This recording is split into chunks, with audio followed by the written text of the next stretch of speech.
All right, let's do number 10. Given tan of theta equals 4, use trig identities or triangles to find the exact value.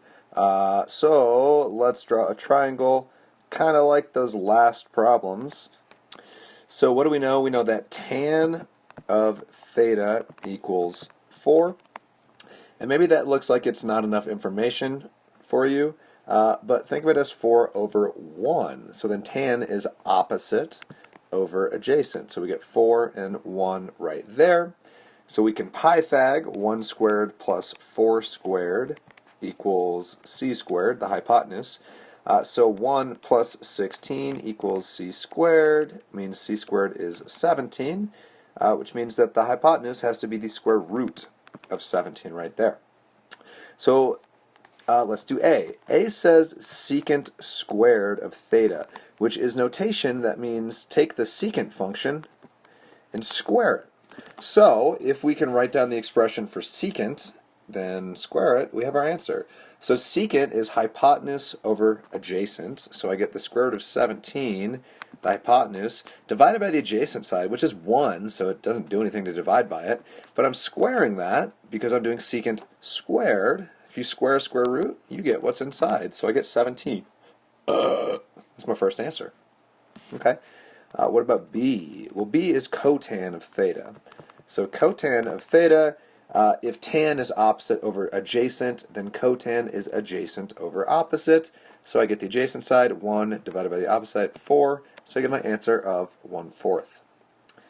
For C, this is kind of interesting. Cotan of 90 minus theta. Well, if I'm saying 90 minus theta, that's referring to this other angle right there. If that first angle marked is theta, then the other one has to be 90 minus theta. So there's two ways I could approach this. I could look at this from the perspective of that second angle, 90 minus theta, and I could list the cotan value. Cotan, like we just said, is adjacent over opposite. Well, the adjacent side of this angle is 4, divided by the opposite side of that is 1. So we'd get 4. But the cofunction identity says that cotan of 90 minus theta is 100% the same as tan of theta. They are equivalent. So I could have just stuck with that tan of theta, say tan was opposite over adjacent, 4 over 1, and gotten 4 in the same way. Either is totally fine, and it's good to recognize both. Finally, last one, D, cosecant squared of theta. Again, that's saying take the cosecant of theta and square it. So what do we get when we do that? Well, cosecant is the reciprocal of sine, therefore it is hypotenuse over opposite. So I get the square root of 17 divided by the opposite side of 4, but it's cosecant squared, so I need to square that. When you square a fraction, you square the top. Square root of 17 squared is 17.